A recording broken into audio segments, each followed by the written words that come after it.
Indian super ലീഗിൽ പരിശീലകരായിട്ട് വന്നിട്ട് Indian ഫുട്ബോളിലെ നെറുകെട്ട സംവിധാനങ്ങളെക്കുറിച്ച് മുഴുവൻ നിരാശയോടെ പ്രതികരിച്ചിട്ട് പോയ പരിശീലകരുടെ പട്ടിക എടുത്ത് നോക്കിക്കഴിഞ്ഞാൽ ബ്രസീലിയൻ ഇതിഹാസമായ സീക്കോ മുതൽ ഒരുപാട് പേര് നമുക്ക് എടുത്ത് കാണിക്കാൻ കഴിയും. ഈവൻ നമ്മുടെ ഇവാൻ വുക്കോമാനോവിച്ച് പോലും ഇവിടുത്തെ നെറുകേടുകളെ കുറിച്ച് ശബ്ദം ഉയർത്തിയിട്ടുള്ള പരിശീലകരിൽ ഒരാളാണ്.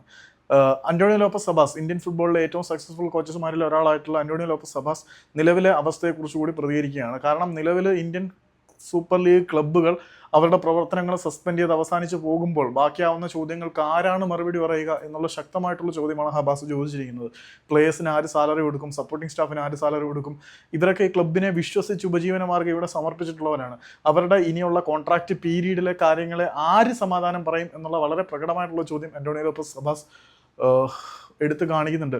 ഈ ഒരു സ്പോർട്ടിനെ വിശ്വസിച്ചുകൊണ്ട് ഇവിടെ കളിക്കാൻ വരുന്ന ആളുകൾ ഇവിടുത്തെ അധികൃതരുടെ കയ്യിലിരിപ്പ് മൂലം തീർത്തും നിരാശരാണ്. അവർക്ക് എവിടെ പോയി എന്തിന് മറുപടി പറയണം എന്ന് പോലും അറിയാൻ പറ്റാത്തൊരവസ്ഥയിലേക്ക് പോവുക എന്ന് പറഞ്ഞാൽ വളരെ മോശമാണ്. അത് ഹബാസ് പറയുമ്പോൾ അക്സെപ്റ്റ് ചെയ്യാതെ വരെ വഴിയില്ല.